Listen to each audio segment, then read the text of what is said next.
সবাই কি গাঁজা খেয়ে রাস্তায় বসে আছে? কিন্তু তার দেশের সিস্টেমই করে দিছে, আপনি খাবেন, সস্তায় খান, টাকা বাইরে পাচার করতে পারবেন না। আমাদের দেশে এরকম যদি ওপেন করে দেয়, পুলিশের ব্যবসা বন্ধ হয়ে যাবে।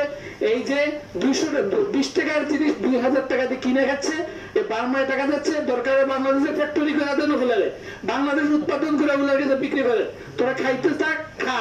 যেমন সিগারেট বেনসন বাংলাদেশ উৎপাদন হচ্ছে, আকিজ কোম্পানি যেভাবে সে বিল উৎপাদন করে, নিজে বিড়ি খায় না, সেই আকিজ গ্রুপ হাসপাতাল করছে, আবার সিগারেট উৎপাদন করছে। আমার কথা হলো বাংলাদেশ উৎপাদন করেন, ওগুলো সস্তায় খাওয়ান, টাকা পাচার করবেন না। আর প্রথমে সিগারেট যেভাবে খাওয়াচ্ছেন সবটাই ওদেরকে খাওয়ান, কিন্তু সীমিত আকারে, যাতে অন্যের ডিস্টার্ব না হয়।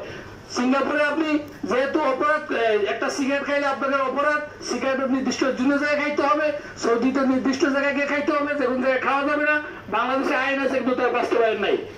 সবাই সে আইনের যদি বাস্তবায়ন করা হয়, এখন ইনশাআল্লাহ আমরা আশা করি বাস্তবায়ন হবে। সেই বাস্তবায়ন হলে আমরা সবাই যদি সচেতন হই, পরিবার থেকে শুরু করতে হবে, আপনার পরিবার থেকে। আমি একসময় চেইন স্মোকার ছিলাম, আমি প্রচুর সিগারেট খাইতাম, ডেইলি 1 প্যাকেট সিগারেট খাইতাম। কিন্তু সিগারেট খাই বাসায় গেলে যখন সন্তানরা বিয়ে করতো, যে আমার কাপড়ে গন্ধ হয়ে গেছে, তোমার মুখের কথা বলে সিগারেটের গন্ধ হয়, আমি নিজে ছেড়ে দিছি। আমার কথা হলো, আপনারা ইচ্ছা করলে সবাই পারবেন, পারবেন না বলতে কোনো শব্দ নাই।